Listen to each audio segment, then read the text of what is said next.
You ready to do this, Paul? I sure am, Spencer. Punch it, Chewie.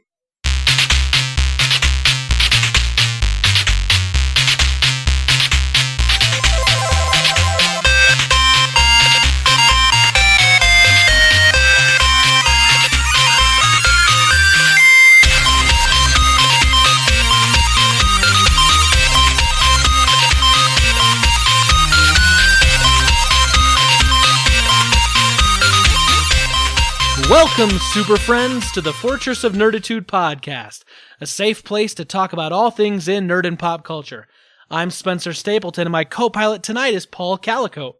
Hi, everybody. We're two best friends that, despite being fathers and husbands, we just refuse to grow up. Thank you for joining us. This is episode number 66, or we could say Order 66.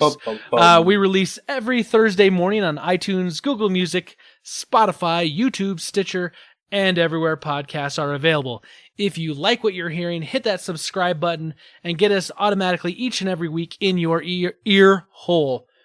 Love the Paul ear Callicoat, you are the guest on episode number 66 to join me, and I feel like we got to slaughter some Jedis now. Oh, yes, I love slaughtering Jedi, especially the little ones. The younglings, yes. Oh, and thank you for allowing me to sit in this lovely, lovely chair that Steve keeps very, very warm. Yes, you are more than welcome. So, Paul, tell the super friends a little about yourself. I know you caught on to the podcast a while back. You've been going back and listening through stuff, and so I always get a kick out of like seeing your answers to the question of the week from like 6-7 months ago, and then I have to look at it and go, what was the question of the week that week? And then kind of figure it out. So it's been a little bit of a game for me. But tell us a little bit about yourself. Well, I'm your average run-of-the-mill guy. I'm a custodian for the school district here and pays my bills.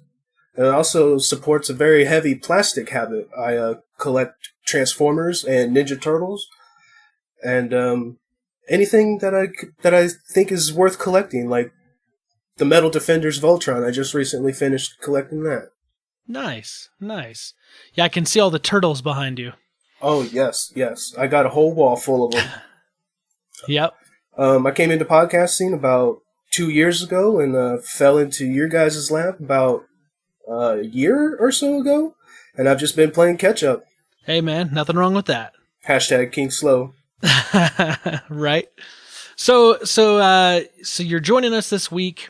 I'm glad to have you here in the Fortress of Nerditude. Steve was unable to be here this week, is tending to some work travel and some family things. So our thoughts are with him at this time. But best wishes. Glad you're here with us tonight, Paul. Yes, sir. Thank you for having me. These are mighty big shoes to fill. Such legends as Nathan Thomas and Devin Dias and all the other greats. Kevin's been on here too, hasn't he? Kevin hasn't. Johnny Casino's been on recently. Yes. I am 2 episodes behind, so. Oh yeah, I'm almost there. So for me, man, my week has been good. We kind of had a slower weekend than last weekend. Just kind of hung around the house. We did something though the other night that I don't know if it was a wise decision or a poor decision. Uh-oh.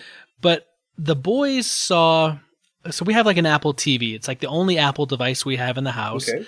And we still get movies through it.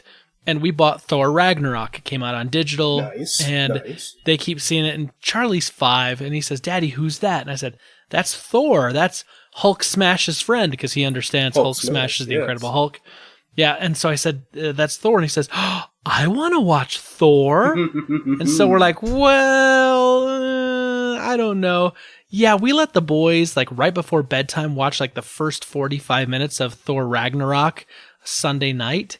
And there was, some parts where, Hela's raising the dead. Yes. And she's killing people. And I'm like, yeah, this is a little, I was just worried because it's a little violent. And it's definitely like not, in a 5-year-old's, wheelhouse. Yes. However, they did get to the fight between Thor and the Hulk. And we saw that, and that was like the last thing they saw before they went to bed.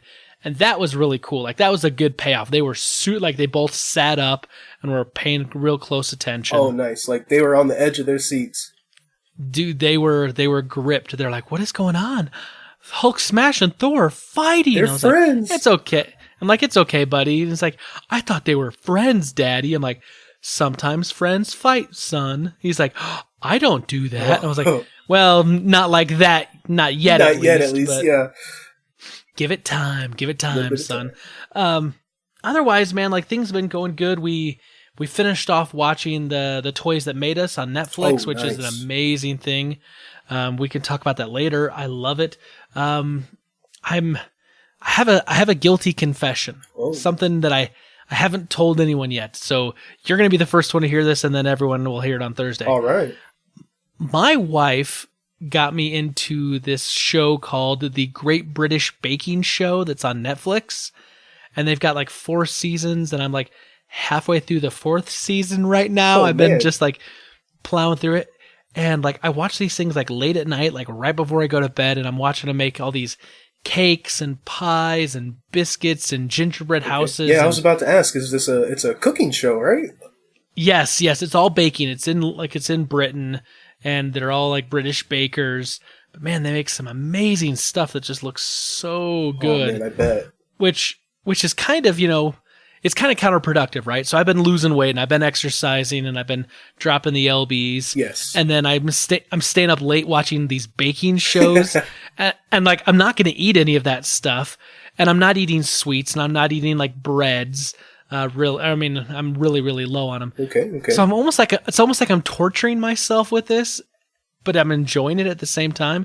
It's weird. I don't know what's going on with me. I can't explain it. Yeah, me and the wife have gone on the healthier eating diet, and I just had a giant spinach salad for dinner tonight. And how's that been going for you? How long have you been on the healthy train? 1 day. Well, okay. So the healthy train's just barely leaving the station. Yeah, I mean, it was a resolution for the new year, of course, but... Sure. Hashtag King Slow, like I said earlier. So we're just now started, today we went and bought a bunch of produce and some steak and chicken and lean meat, of course. And gotcha, yeah.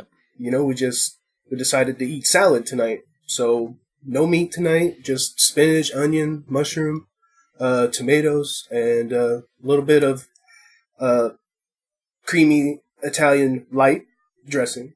Just a slight drizzle. We couldn't go hardcore, so we just did a little light drizzle. Right. You didn't want to eat some lettuce with your dressing, is what you're saying? Right. Well, that's awesome, Paul. I'm obviously a big supporter of trying to eat healthier and getting healthier, because that's what I've been doing. That was my New Year's resolution. I started right on January 1. So like hey, join the Hopper to Hellboy Discord group where keeping people accountable to their goals. Trying to be a good support, so feel free to jump on there, and I can Hopper to Hellboy. I was trying to tell my wife about that earlier, and I couldn't remember the first part. Hopper. She's like, "What is that? I don't know." I'll send you the link for that, and we can talk. We can talk later. We can DM, because I can tell you like what I've been doing, which I won't go into because we could do a whole podcast. Well, I don't know. Your broccoli from the last podcast sounded pretty good. It's not too shabby. I did some meal prepping. I did some more broccoli cooking yesterday. So yummy. I did a little different though. I didn't thaw the broccoli first. I just tossed it in frozen. So I had to cook it a little longer, which burnt it slightly. Oh, but it gives it that little charcoaly taste, right? Like That's right. It's like it's not as bad as when you're camping and everything you kind of like burn a little bit and you just kind of get used to eating like that carbon flavor. Right. It's not that bad. Okay. Just a little sear on it. Just a little sear, just a little, just a touch, a hint. Nice. Yeah, not too bad. We can do some catch up later. I can give you some ideas of what I've been doing if you'd like. So yeah, you been playing any video games? I played some Mario Odyssey tonight. The thing with me like lately with the video games has been difficult, because ever since Mario Odyssey came out, the boys want to play that. Right. And so I've been playing that a little bit every night or most nights with them. And then I haven't, because I'm playing enough, so I'm just getting enough of a gaming fix. And then I've got other stuff to do, and I've been trying to exercise at night. Understood. And, this, that, and the other. I haven't played much else since October besides Mario Odyssey, which has been almost a daily occurrence. Okay. But still, what about you? You been playing a lot lately? I started Horizon Zero Dawn, but immediately got sidetracked by Dead Rising 4. I took advantage of the Pro Day sale on Frank's Big Package for $20, which is basically like the Game of the Year edition. I'm really excited to play Horizon Zero Dawn. I haven't had a chance to play it yet. My backlog is pretty deep right now. I've never played any of the Dead Rising games though. Is that more horror, or is that more just kind of like, would you put it on par with like The Last of Us, where it's not horror but it's more suspense? Kind of like Dynasty Warriors, where it's hordes of zombies and you just get you're usually stuck in a mall or some area like that, and there's all kinds of items around, and you just pick up a baseball bat and a saw blade, and you combine them together, and you have a baseball bat with saw blades on the end, and you go through the zombie hordes. And of course there's objectives to the story, of course, like you're trying to uncover a government conspiracy. So far is what I think. I've only gotten a couple hours in, and I made it to the first safe house.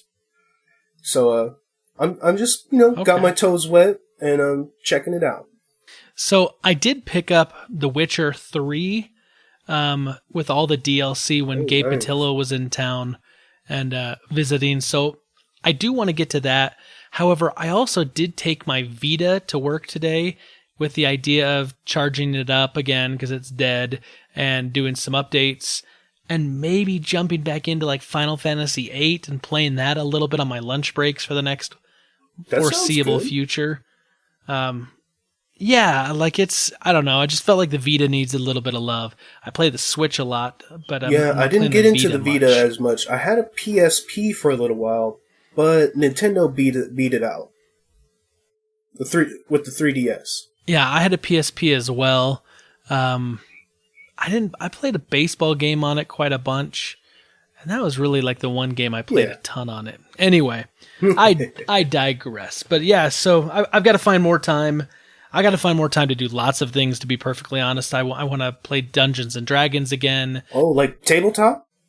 Yeah, tabletop. I got to play it for the first time like a week and a half ago, 2 weeks ago now. Nice. And so I want to do that again, and I want to get some people together online and, kind of play with some of the super friends and, get some people together.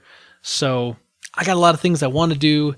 It's just finding time, making it happen. That's the other half of that equation. Yes, sir. Finding the time. Right. Well, speaking of time, I think it's about time we get to some Rebel Intelligence. What do you say, Paul? Oh, yeah, let's do it. I always have to let you know, many Bothans died to bring us this information. Rest in peace, you Bothans.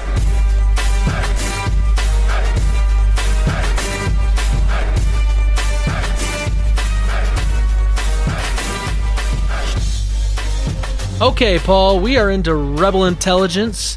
What do you have for me this week? Well, I'm going to start off with hopefully a lot of people's favorite Cheetos snack. I'm going to go with the story behind Flaming Hot Cheetos is being made into a movie.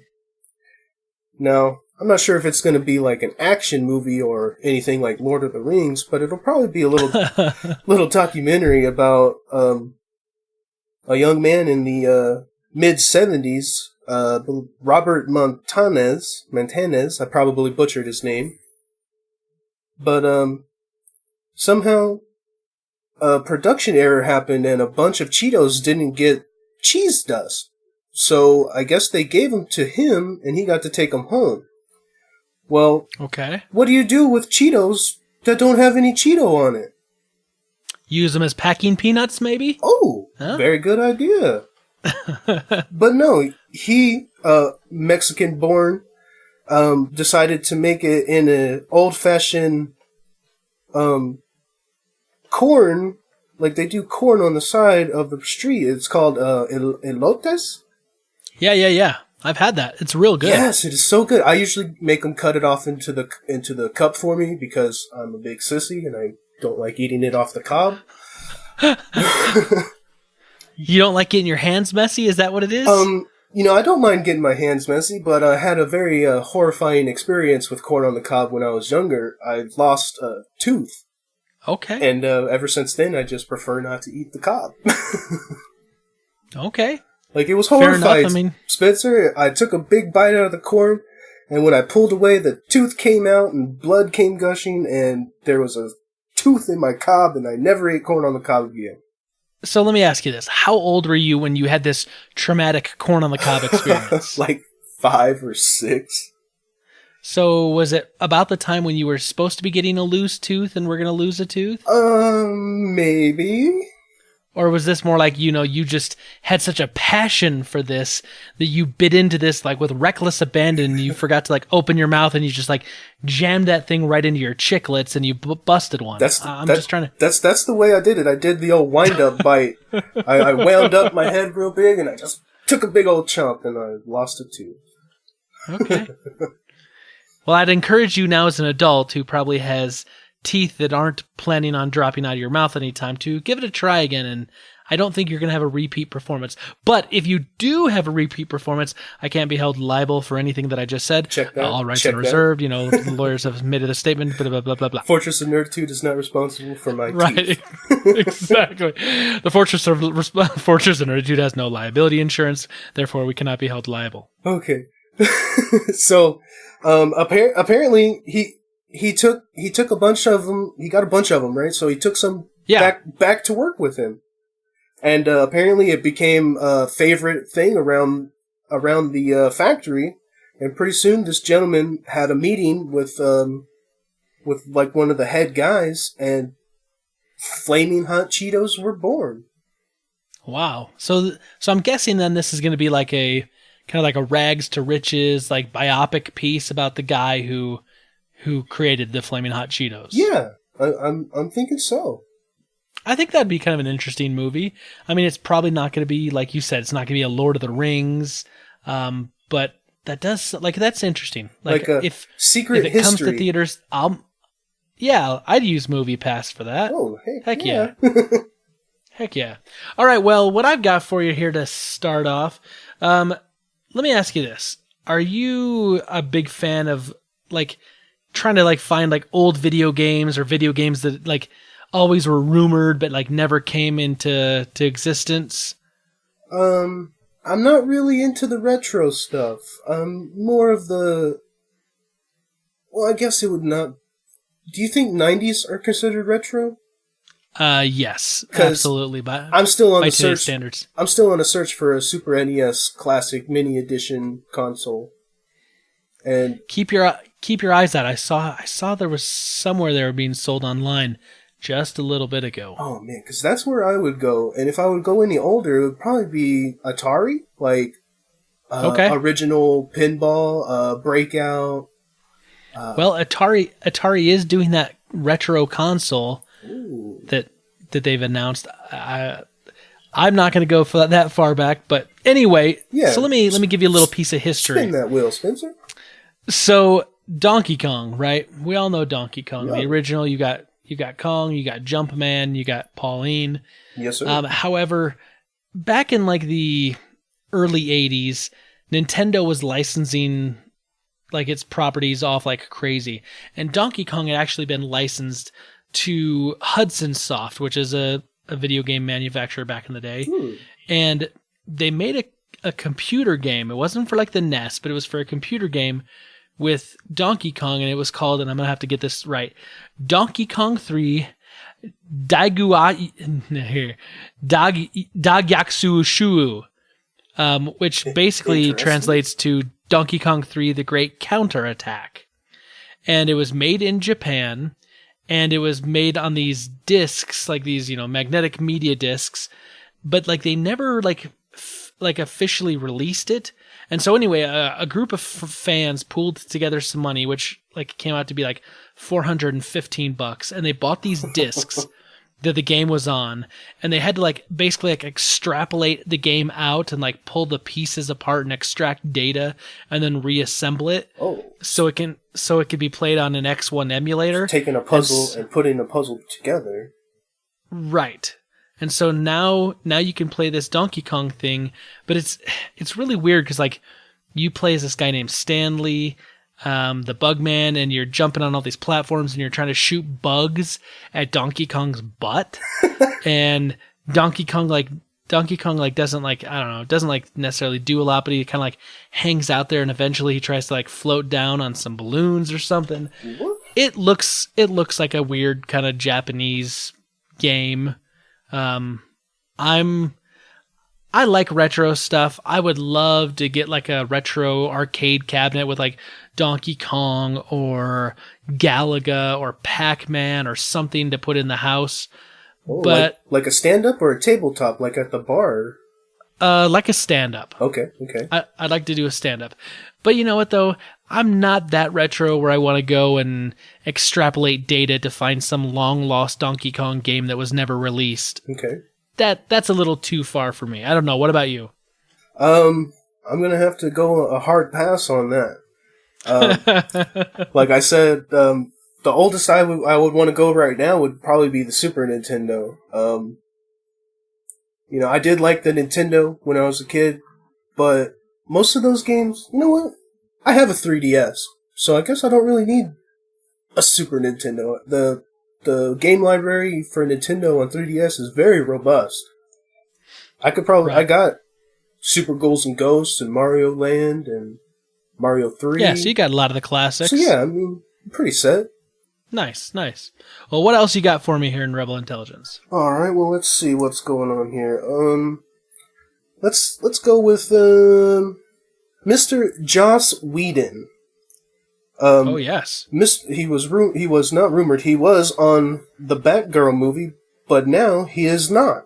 Do tell. The article that I have here reads that he just couldn't figure out a story to tell. So breaking news: Joss Whedon is off of Batgirl. Is what you're saying? Yes, sir. And the reasons because he didn't have a story. Yeah. I know that he did like Buffy the Vampire Slayer and things to that nature. Like, I believe he did Justice League, Firefly, Justice League, the Avengers. But he just could not come up with a story for Batgirl. I'm not sure why. I mean, there are some really good stories that involve her, like her origin, the Killing Joke. Heck, why not even do the Dark Knight Rises with the, I believe her name was Carrie something, and she was a Robin. She had the big, thick glasses. Mm-hmm. I wonder about this. Okay, so there's going to be a lot of pressure for DC to come up with a Batgirl movie because it's going to be another property for DC that's going to be helmed by a woman lead, and Wonder Woman did so great a job. So great. And I wonder if Joss Whedon just, since maybe he doesn't have something, or like I feel like I've heard some of the ideas people have floated. They said, well, they could do this or they could do that. But some of the stories that they're floating out there, like had Batman involved, or some of the others, like some of the Rogues Gallery, and I just wonder if it's they were worried she was going to get overshadowed. But yeah, okay, very true. Because I mean, you can't really do Batgirl without Batman. Right. But what if they did it a different way? What if it was, let's say, Nightwing and Batgirl? And Nightwing is the second star, the co-host, and Batgirl is running the investigation on Scarecrow or the Penguin. It could be a more down to the city blocks, gritty, noir type investigation, but with capes and cows. I think that could work. I just wonder if you were going to do something like that and it was going to be with Nightwing instead of Batman, that you'd have to introduce Nightwing into their DCEU you're right. first. You are not wrong, Spencer. So, not saying that it couldn't happen. I love the DC properties, Paul. I really, really do. I just have this hard time with their movies they're making. I think they've just made some questionable choices. Speedy choices, yeah. Yeah.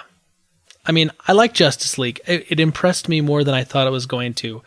And I liked Ezra Miller, who played the Flash. Yes. Although I have a hard time not thinking of the Flash from CW's television show with Grant Gustin. Very true, very true. Like, but I believe that's because we've had several seasons with Grant and his version of the Flash. And true. The movie Flash, I guess they're doing the multiverse, movie verse and CW verse are two different Earths. Yes. Yep. So, that's exactly what they're doing. So, I mean, I can see why he's different, but we haven't had the time with Ezra Miller's Flash. So I'm hoping that the Flashpoint movie gets done, but they are not in a good boat. See, here's my problem.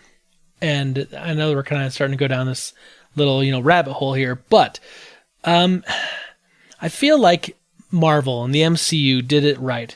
You had Iron Man, you had Iron Man 2, you had Incredible Hulk, then you had Thor, then you had Captain America, then you had the Avengers. Boom. Then you have, all the follow-ups to those big guys, and then, Avengers 2, and then, they start introducing some others, you get Ant-Man in there, and you get obviously Black Panther recently, and you get, Doctor Strange. It's like they're in Guardians of the Galaxy, they're introducing more, but I feel like we had, Man of Steel, because the DCEU technically started with the Man of Steel, right? Correct, yes, sir. The Christopher Nolan Batmans aren't in there. But, like, you have Man of Steel, and then they were going to do a Man of Steel 2, but then it became Batman v Superman, Dawn of Justice, and which was rough. And then you had Wonder Woman, which was really, really excellent. And then you had, Justice League, and it's just like, instead of like truly telling, like, we didn't get a Batman solo film. Nope. Like, I know that's rumored to happen, but we didn't have a Batman solo film, but we did have a Superman and a Wonder Woman prior.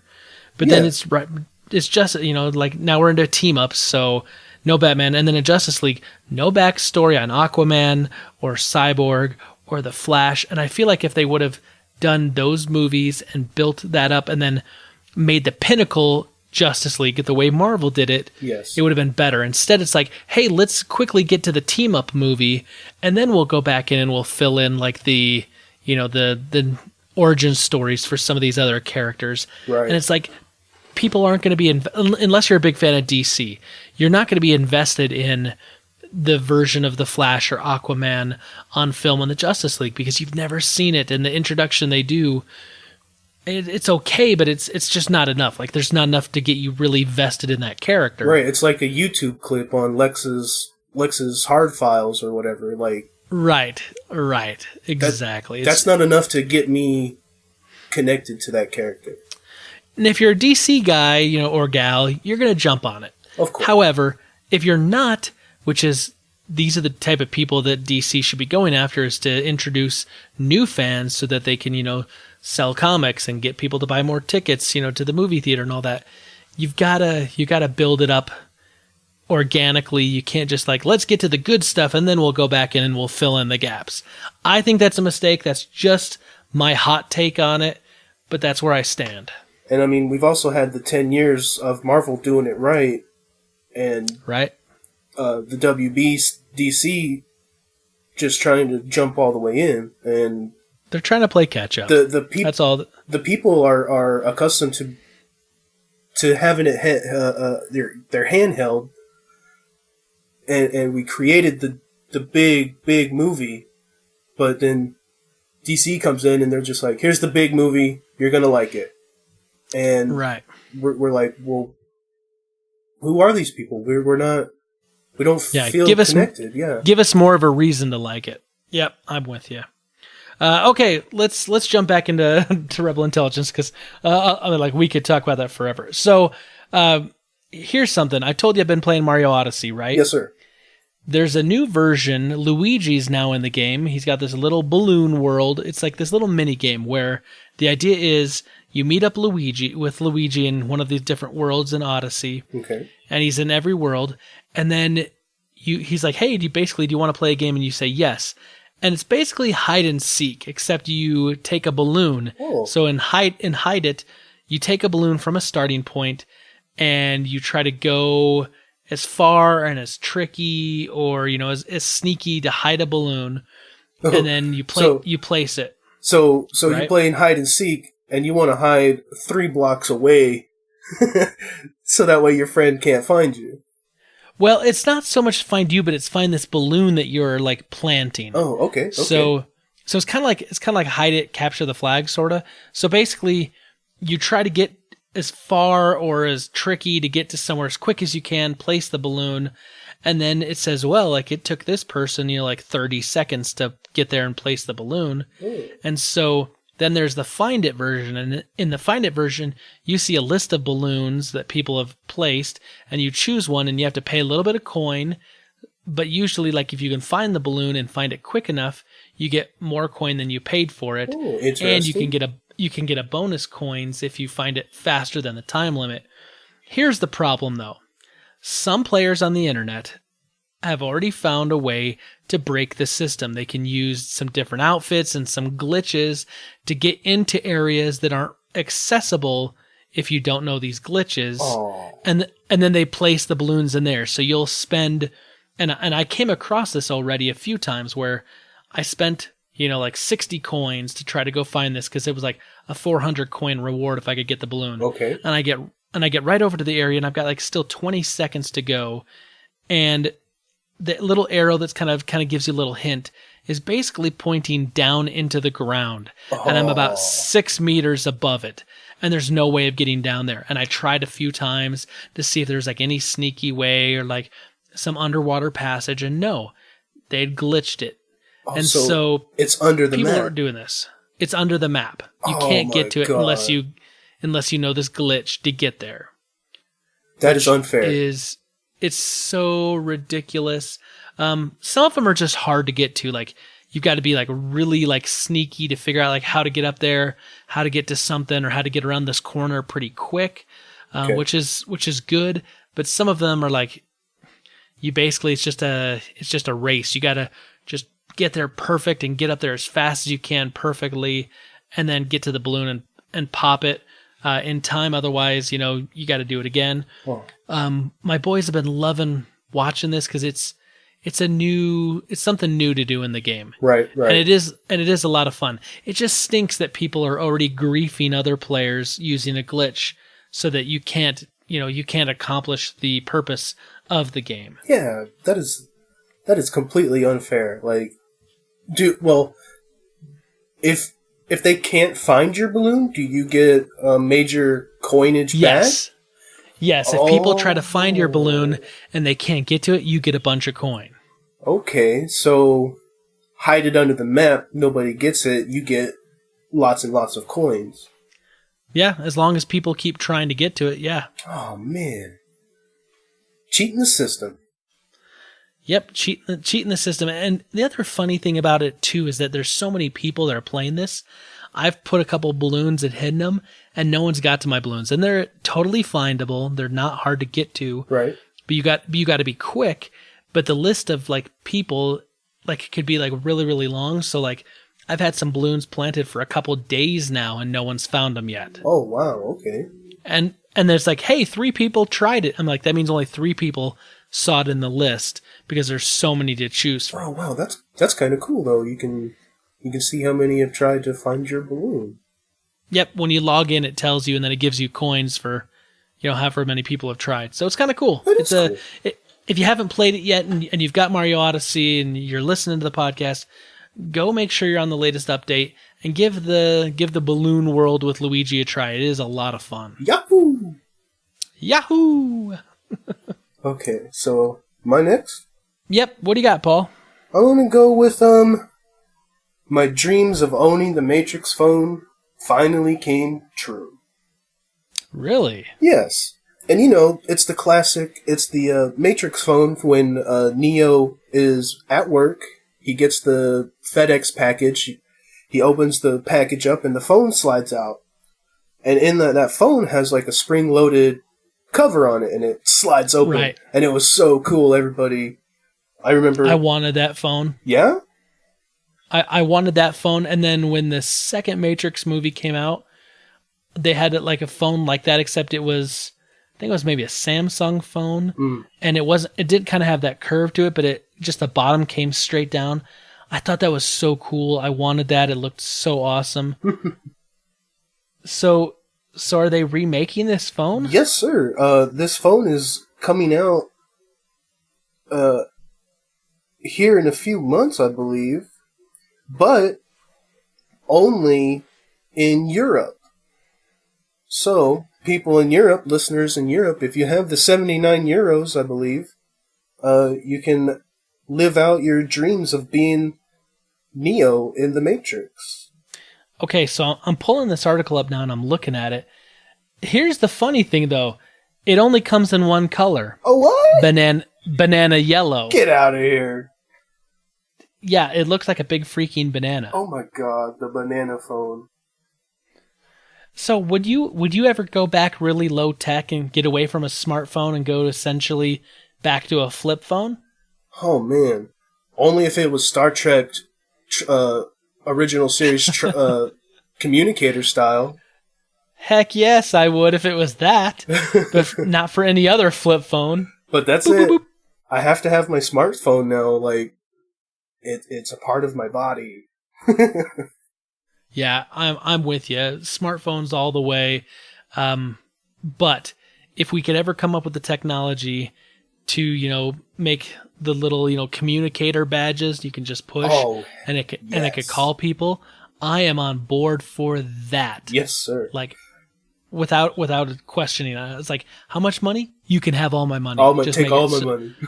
Make it so.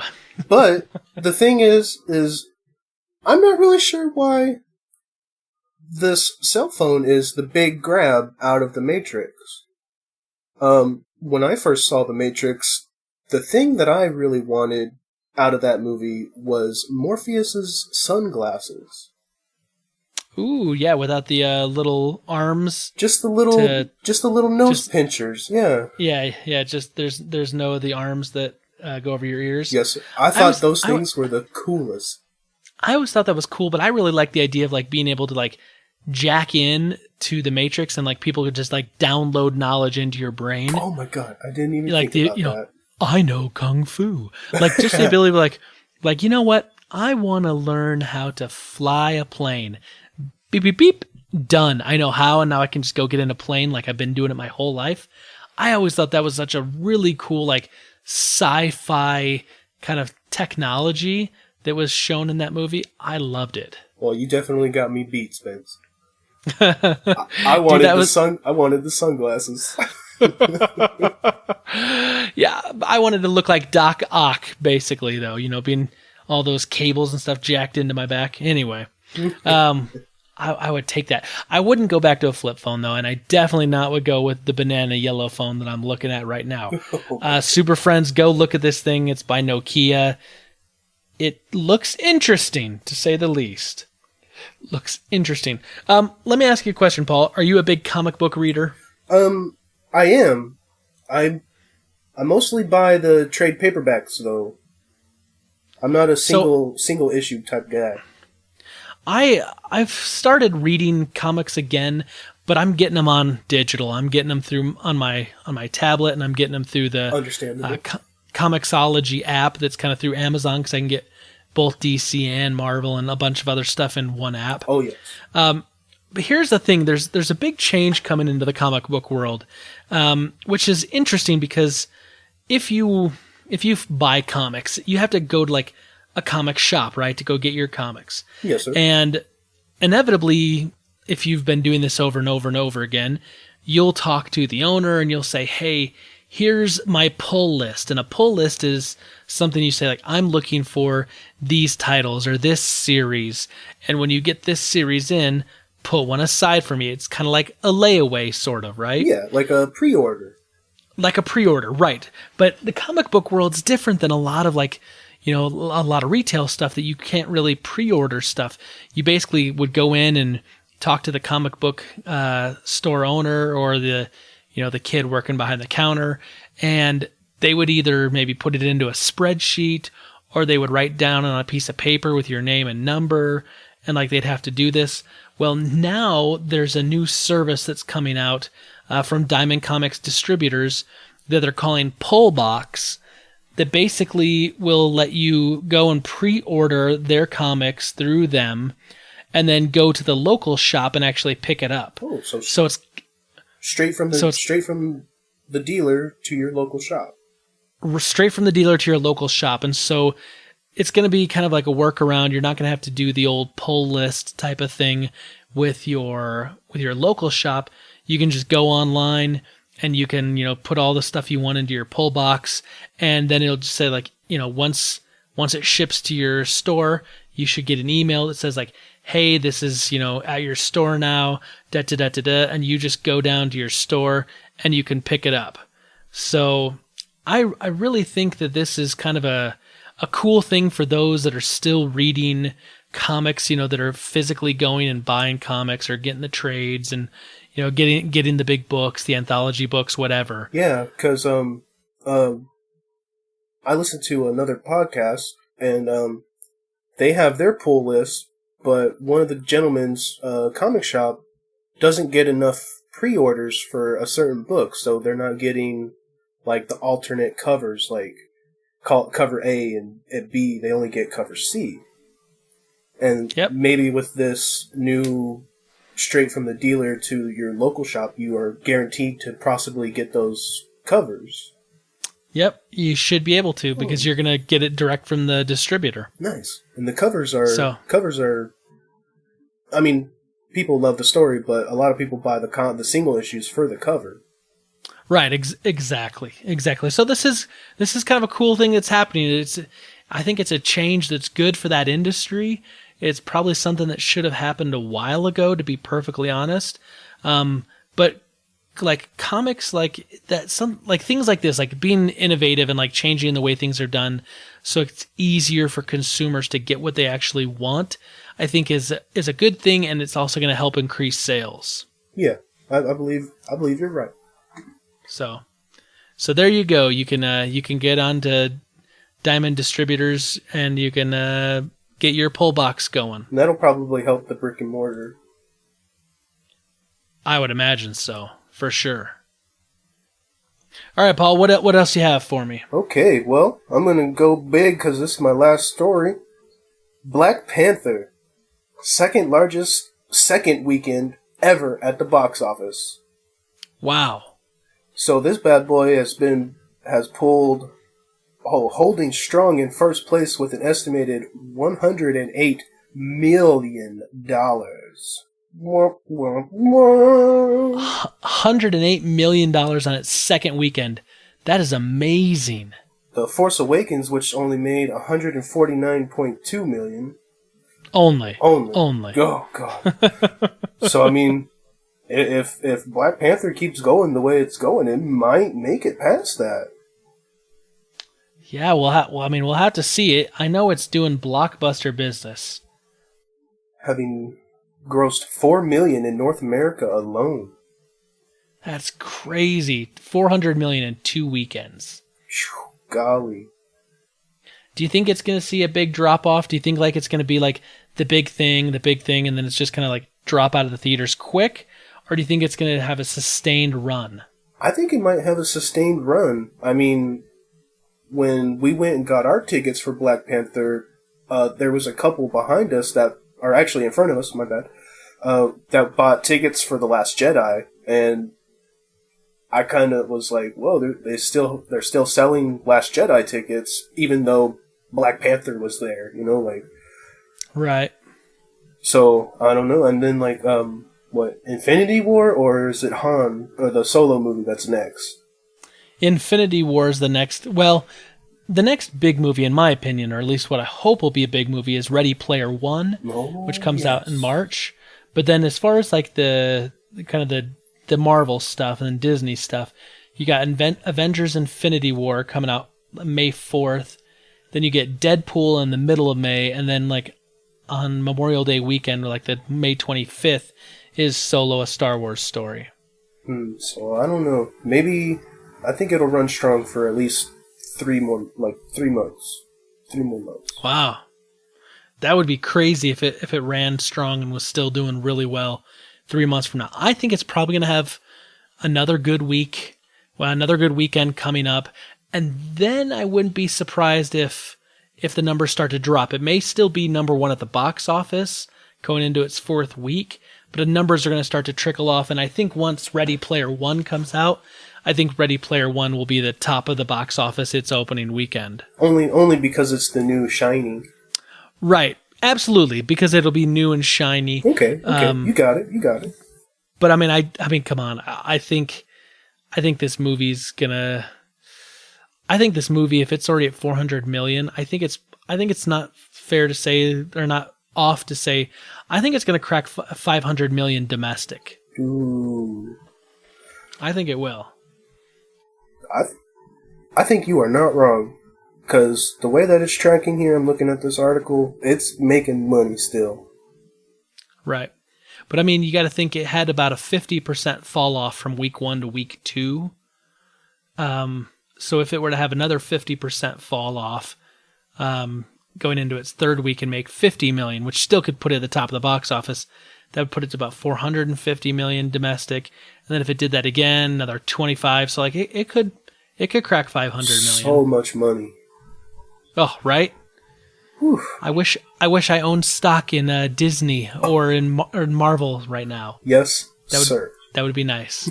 Okay, here's the last thing I have, and this is kind of a throwback. And I found this article, and it just there's a part of me that wishes I could go back in a time machine. So many years ago, in the year 2002, there was a game that was released called Warcraft 3. And it was a real-time strategy game from Blizzard. And, it's basically like where you're set up in one camp and they're set up in another camp. Your opposing team, and like you got to build up your fortifications. You pick like human or orc, right? Right, you can pick human or orc, and you basically try to send your champion and like a bunch of minions to go over and like destroy their home base, their area, right? I mean, that's kind of the RTS. Yeah, like type of game. Command and Conquer style. Right, exactly. Command and Conquer, Age of Empires, all that kind of stuff. Warcraft 3, though, I loved because I played it with some buddies, and it was just a really fun game. And like some of the little catchphrases, the little orcs, when you'd send them out to go like cut down wood, and they go, "Yes, me lord." Okay, and like I just have that like in my head. But here's the interesting thing. So the reason why I'm bringing it up. Warcraft 3 is getting a brand new patch. It's a 16-year-old game, but Blizzard is just putting out another patch for it. And what's really interesting on top of that is that currently Warcraft 3 will open up a new launcher when you go to launch it, similar to that of kind of like the current Battle.net launcher. And you can basically get the Warcraft 3, the Frozen Throne, like that game with the Frozen Throne campaign basically was a lot of the plot stuff that went into World of Warcraft. The Wrath of the Lich King expansion, which I played the mess out of and I loved. But Warcraft 3 is also coming out with an invitational tournament that's going to be held at the end of this month, February, with 27th and 28th. So it'll actually be like a day or two old by the time this podcast comes out. But here's what I'm thinking. If they're releasing a patch to a game that's 16 years old and they're having an invitational tournament, I'm wondering if this is all kind of a lead up to help build buzz for maybe like a remaster of Warcraft 3, kind of like what they did with the StarCraft remaster. Okay, I can see that. So if that happens, I am all in. Take my money, Blizzard. I loved that game. And if it truly is another RTS and it would be a remaster of the original, if that does happen and you can play it online, man, I want that. I want to get it. I need it. I'm on board. If they remaster it, that's great. If not, and they just patch it so we can get it, we can play it again. I'm all for that too. Like I just love that game. So that's the last thing I had for Rebel Intelligence. Are you out? Do you have anything else? No, I'm spent, Spencer. I'm spent. Okay. Last week we had a conversation we were talking, Johnny Casino and I were talking about our favorite on-screen presidents. So this could be in a movie, a TV show, a video game, whatever. And of course, Johnny's favorite was President Jed Bartlett from The West Wing, which also was mine. And so I went with an alternate and did President Thomas J. Whitmore from Independence Day. Okay. Paul, let me ask you, who is your favorite on-screen president? I'm going to have to go with Tiny Lister. Okay. From Fifth Element, President Lindenberg. Okay. I'm with you there. I love how he has to talk to Bruce Willis's mom at the end of that movie. It's so funny. I love that movie. I haven't seen that movie in a long, long, long time. But yeah, I saw that post earlier, and I was going to answer, but I decided to wait and put it on the show. I hear you. Well, let's go and see what our super friends had to say. We'll go over and start with the old Gmail, and we're going to start with Peter Christensen. He says, "Dear nerds, Peter Christensen. Plus $1 million for Boston Legal. Sadly, only season 5 is available on digital. You need to get the DVDs to watch this gem. Regarding kickstarting toys, these are toys that never would have been made, so it's not like anyone who can't afford them is missing out on them. They'll probably be more expensive to make than mass market toys because the fixed cost for design and tooling is amortized over fewer units. Sales price may be comparable because they're not paying store markup, inventory risk, etc. I've backed lots of Kickstarters, so I have some experience." And he's probably right, too, there. I mean, that's a good way to look at it. These toys probably wouldn't have been made otherwise. He says, "Transformers. I never cared for Bumblebee." He says, "I preferred the big, powerful characters. I like to imagine that he's a Camaro because Herbie the Love Bug owns the movie rights to VW Bugs." That's funny. I like that. He says, plus one for President Kirkman from Designated Survivor.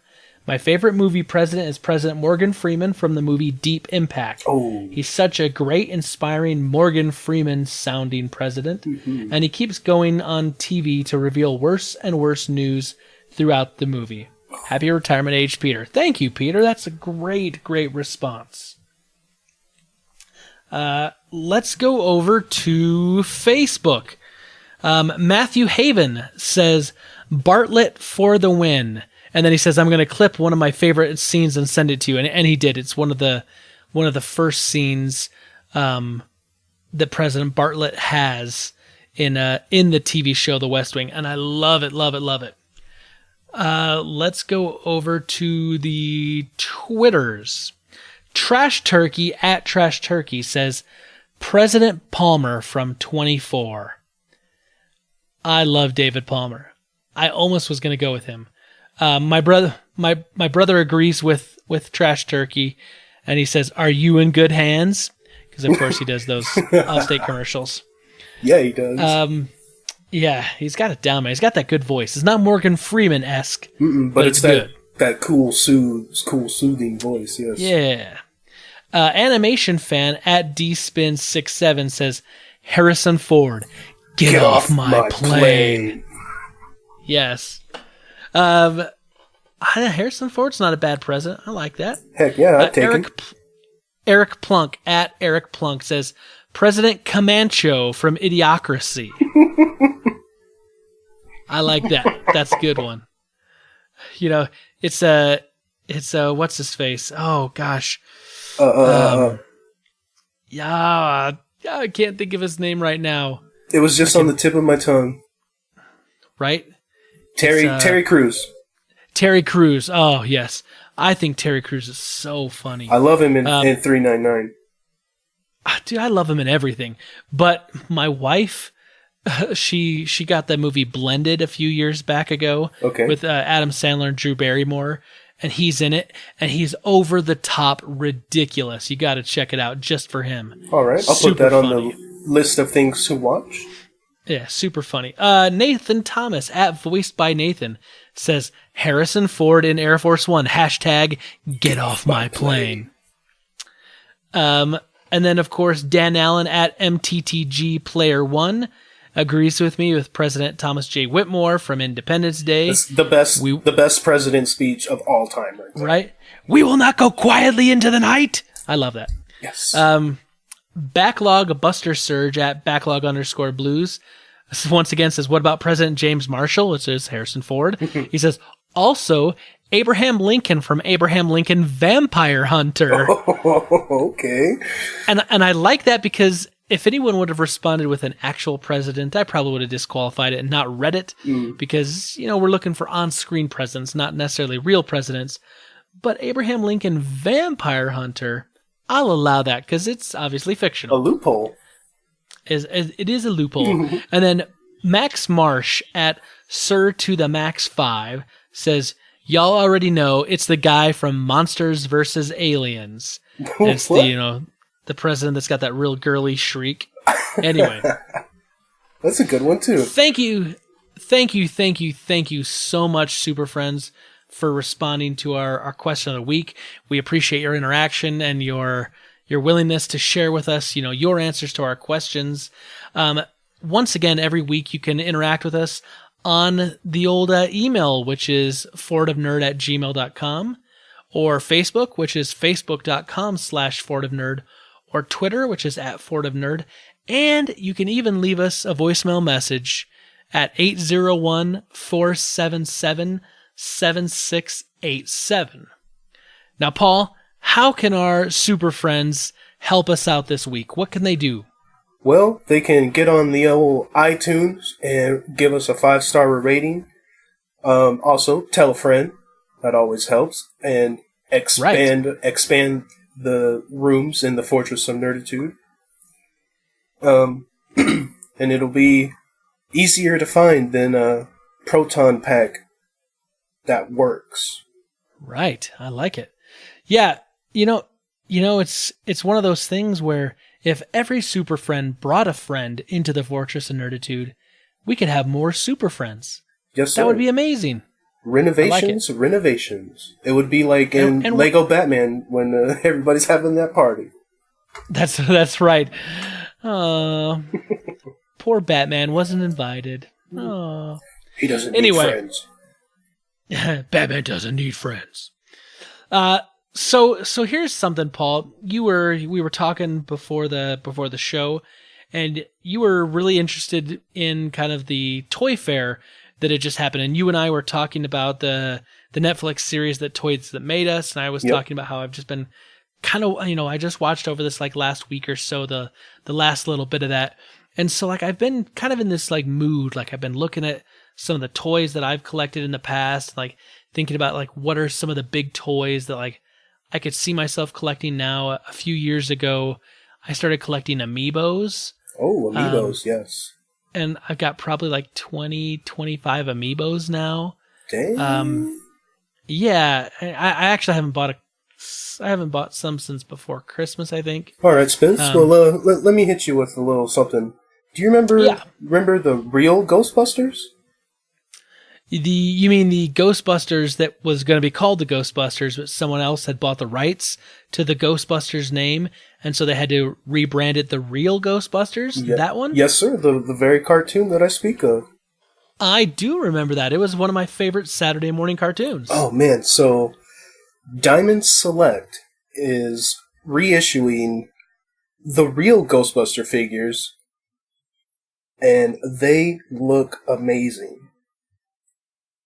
We got Winston, Egon, Peter, and Ray, all with, looks like, double knee joints, double wrist or elbow joints, waist swivel. Oh, it's awesome. PKE meter. Is Slimer going to be in there somewhere? Yes, sir. Slimer is right here with his big old floppy tongue and 2 alternate faces. Really? Mm-hmm. What do you think these are going to so like, they're remastering obviously toys that we've seen, in the past. What do you think like something like this is going to go for? I mean, it's obviously updated and it's, like it's going to look better. It's going to look a little more authentic to the movies, right? What do you think that's going to retail? I'm going to go kind of like the new Star Wars Black figures are about $20. So I'm thinking they're going to be like $20 to $30. So, what's interesting to me, right, is like you go back and you look at all the toys we used to play with as a kid. Anything that was based off like a movie property, Yeah. like back in like the late 70s, 80s, even into the early 90s, the faces never really looked exactly like the characters, unless it's someone like Batman, because you got the cape and the cowl, right? Right. So you don't have to show his face. Oh no, these faces look animation accurate. Right. These figures look good. So for me, it's just one of these things where like, it's just phenomenal to me that they do these. So like, I'm looking at some stuff here, because the New York Toy Fair just happened, right? Yes, sir. When this comes out, it would be 2 weekends ago. So #King Slow. Right. So like, I'm looking at some Black Panther toys, and there's this company, Iron Studios, and they've got this like big battle diorama series, and it's got like the Black Panther, and it's got like one of his female like his female general. I don't remember her name. Nicoya. Yeah, I think but it's got like they're all. Here's the interesting thing: like these are toys and like models, right? But these are all like hand painted, and this one set alone is going to retail somewhere between like $110 to $115. Oh yes, I'm seeing it right now. I mean, it's beautiful looking. Yes, it is. But it's one of those things where I'm like, $115? That's like something you buy and you just like put on your shelf. That's not like something you're gonna buy and play with, right? No. The figures you're looking at, they do look like they are a statue, actually. Well, yeah, they said that they're like this. It's like a battle diorama. Yeah. Okay. Man, that looks awesome. And I'm looking at some other stuff. Like there's this, there's some Green Lanterns that I'm looking at that looks like really, really cool. John looking like, good. Oh, Batman Beyond. Right. Can't get enough of Once again, like $80. $80 for some of this stuff. Oh man. And it's a little pricey. There's a real, now this is what I'm really interested in. There's a Legend of Zelda figure. It's Link, and he's got his arrow, and he's got it knocked. It's from Breath of the Wild, and it looks very, very, very similar to an amiibo that I have.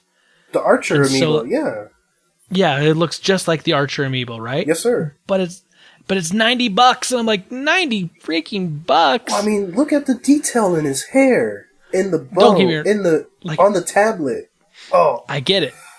Like, I think it's excellent craftsmanship, but it's one of these things where I'm like, I can't justify $90 for a single toy. Yes, I hear you. Like, I mostly collect the most expensive figure I have is $50. What's his name? Overlord, and a $50 blaster. Okay. That's about as much as I'll spend on at one time, unless it's a masterpiece. So here's an interesting thing, right? This, the toy business is a big business, obviously. Yes, sir. And collectibles and making things for collectors, because I'm kind of at that age now where like things I played with, like G.I. Joes and Ninja Turtles and whatnot, like back in the day, Turtle like power.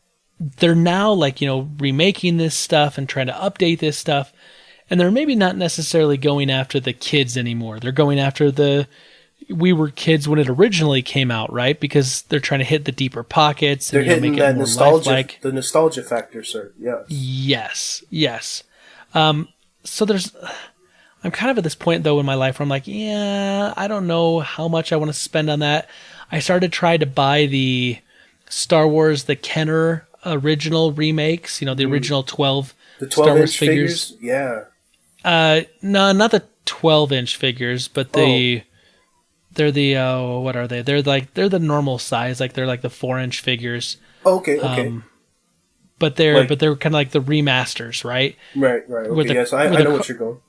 Yeah, where the card on the back of the blister pack looks like the original, and and I've got like 4 or 5 out of the 12, and some of them are just really, really hard to find.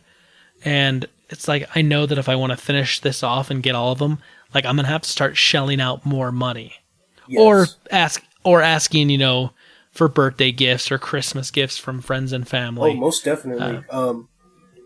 Comic books, Turtles comic books, they have the Ultimate Collection hardcovers, and I usually ask for those for Christmas.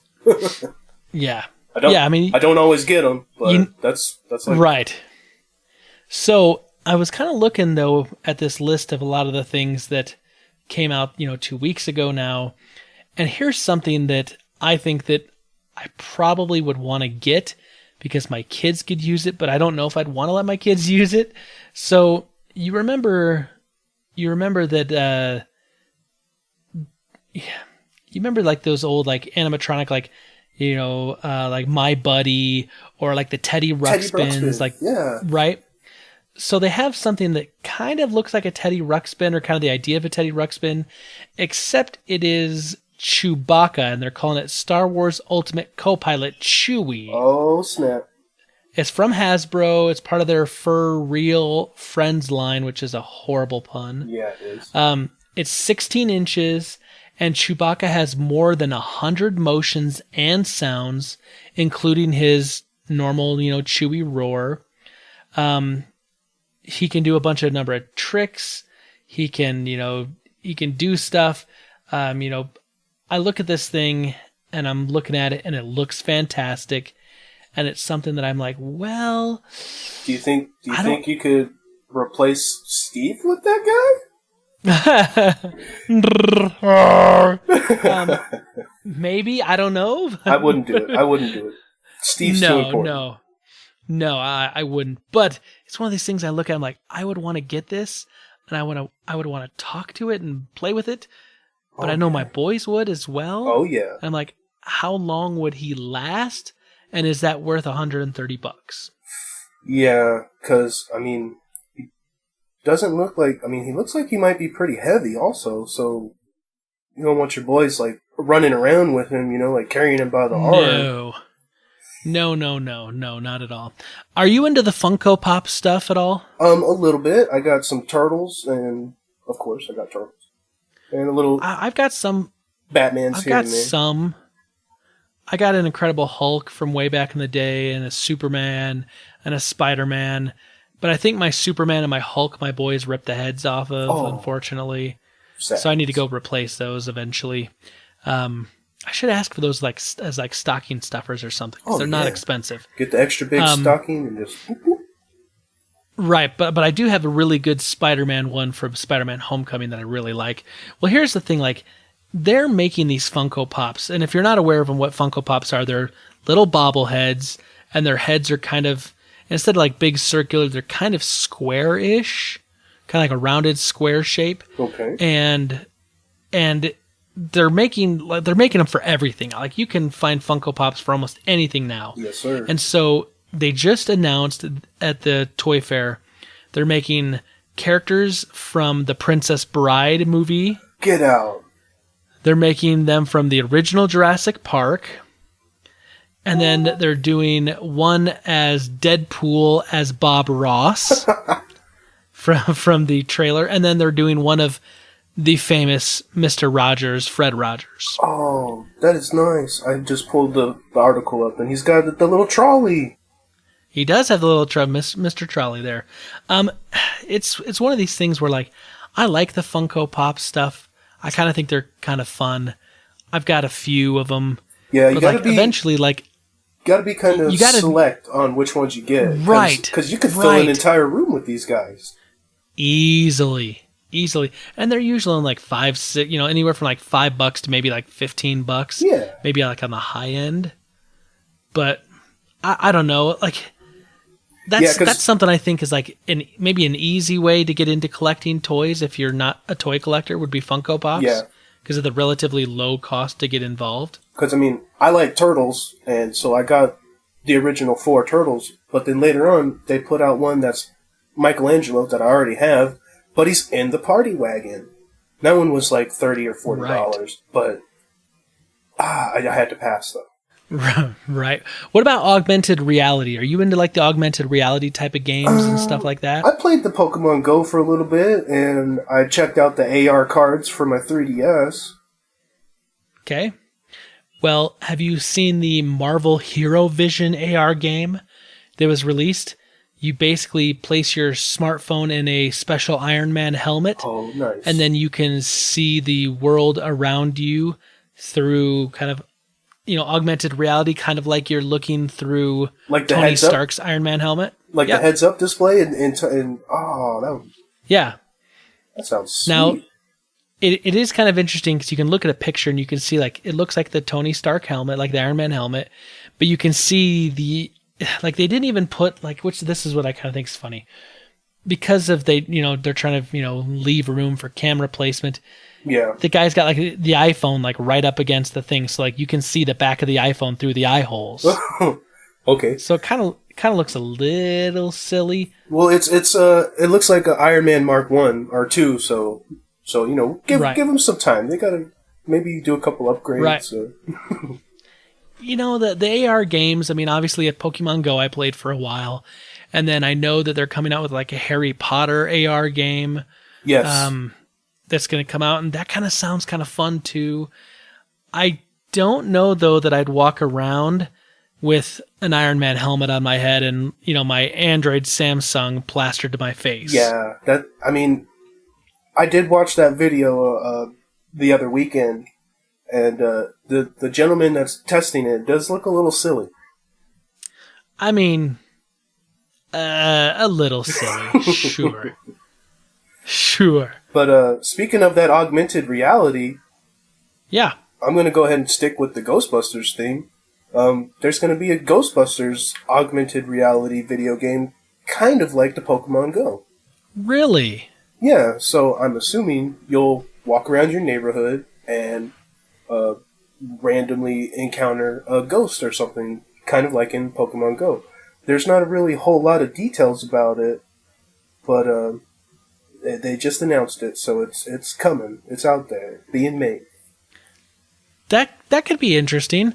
I mean, if they do it kind of the way Pokemon Go does it, where it's like free to download and free to play, and then you can have in-app purchases for like extra, I don't know, proton pack charges. You have to buy traps, like you have to buy Pokeballs. Yes. Oh goodness. Right. Microtransactions. Right, something like that. I would download it for free and I would give it a try. Yes, until I ran out of traps, and then... Right. And then I was like, okay, well... That was fun while it lasted. I mean, you could get extra Pokeballs, at Pokestops. Yes. When you'd spin them. So, like, I get it. Like, there's, they'd probably have an in-game way to continue playing. Otherwise, you play it for 5 minutes and, your kid blows all your traps and then, you're done. Yeah. They're not going to want that, but I'm not going to be ashamed. I mean, I dropped $10 for Pokeballs when that game first came out, so I dropped a little bit more money than that because I was playing it pretty serious for a while. Not a ton of money, but I mean, I did, and it was mostly to get like this freaking incubators for the eggs. Oh yeah. But I will say, like, the funny thing was my church building that I go to every week was a Pokestop. Oh, sweet. And so I would be sitting there on Sunday, and I'm a little ashamed to admit, but I would have my Pokemon Go on mute, and I would sit there, and every 5 minutes I would like turn the screen on, spin it, and collect whatever. Nice. And then I also, I'm also a scout leader, and so when we go on Tuesday nights to do scouts, right. I would hop on every so often and spin the old wheel and see how many Pokeballs or little potions I could get. Scouts is at the same place as church? Yes. Oh. Our scout troop is at our church building. Awesome. So, awesome. Yeah, for a while there I kind of had it built up, and then I ended up kind of just falling off the game. I mean, I pretty much had everything I was going to get except for some of the stuff where I'd have to like fly to Asia or fly to the UK to get like the special ones. And I considered, figuring out a way to kind of do some GPS spoofing. I did that. So I can make it look like I was over in Asia or make it look like I was over in the UK to get some of those. I was sitting here in my living room, but on my Pokemon Go, I was at the docks in San Marcos catching water Pokemon. Yeah. Where, of course, over here in San Antonio, we're a little landlocked. Just a little, Just right? a little bit. Just but a little. Coast is right there. Yeah. So here's my thing, right?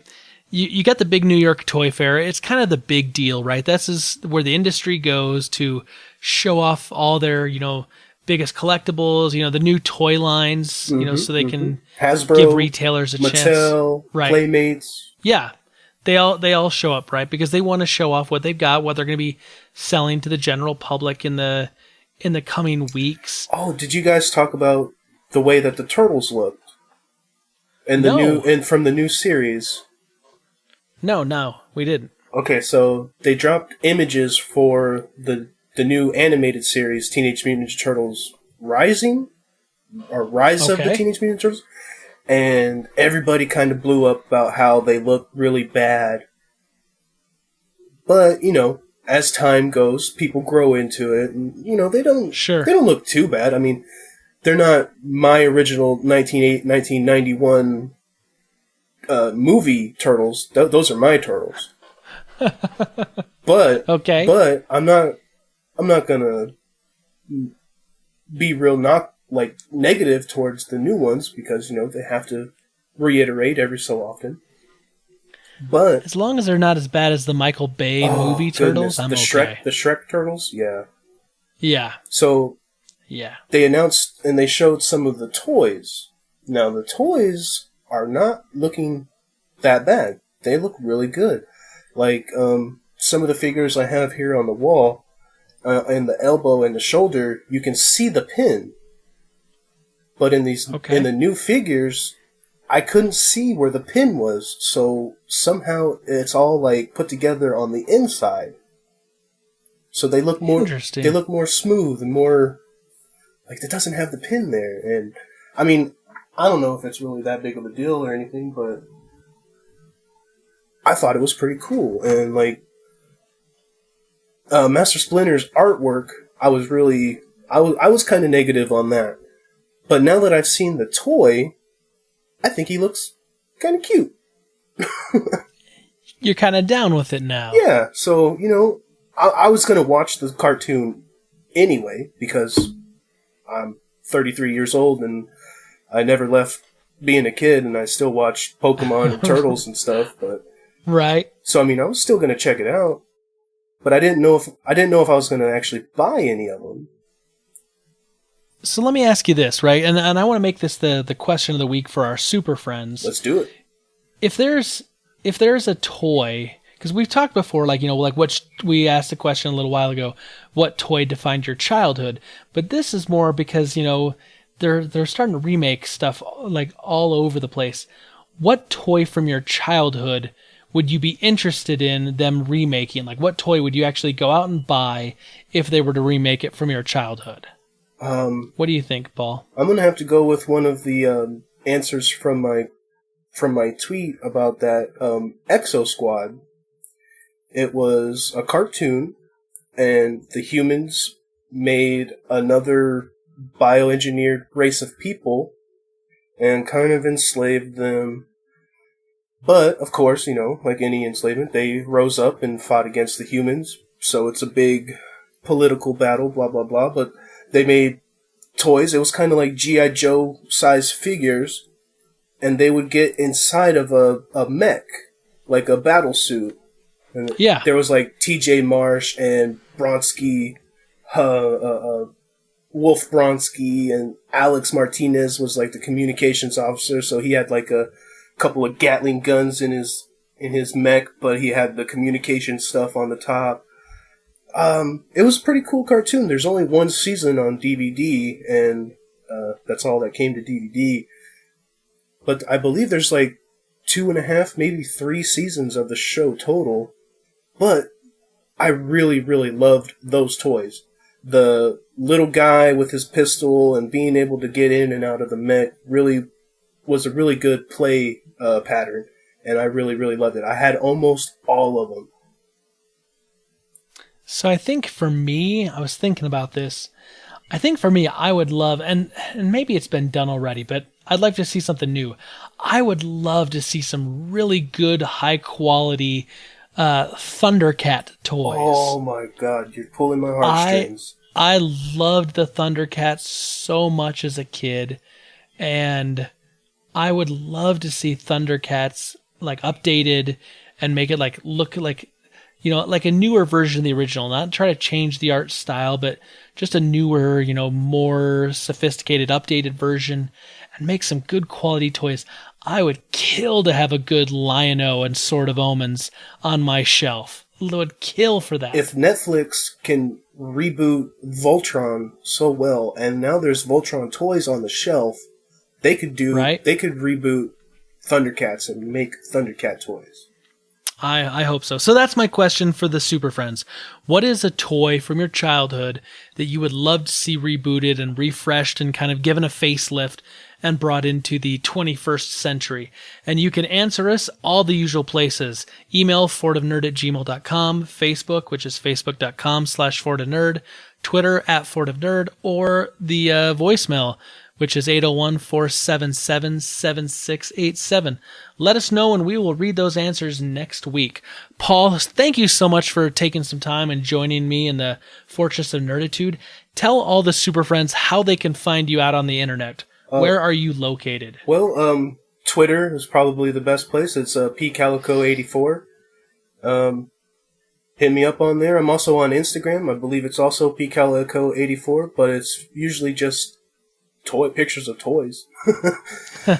So, yeah, that's about it. Just hit me up if you want. I don't really respond all that much, but, you know, I'm there. Okay, sounds good. Well, once again, like I said, thank you for coming on. I appreciate you taking a little bit of time out of your busy schedule to join me. Oh, Spence, can I say the line? Yeah, absolutely. Okay. Else time, everybody. May the Force be with you.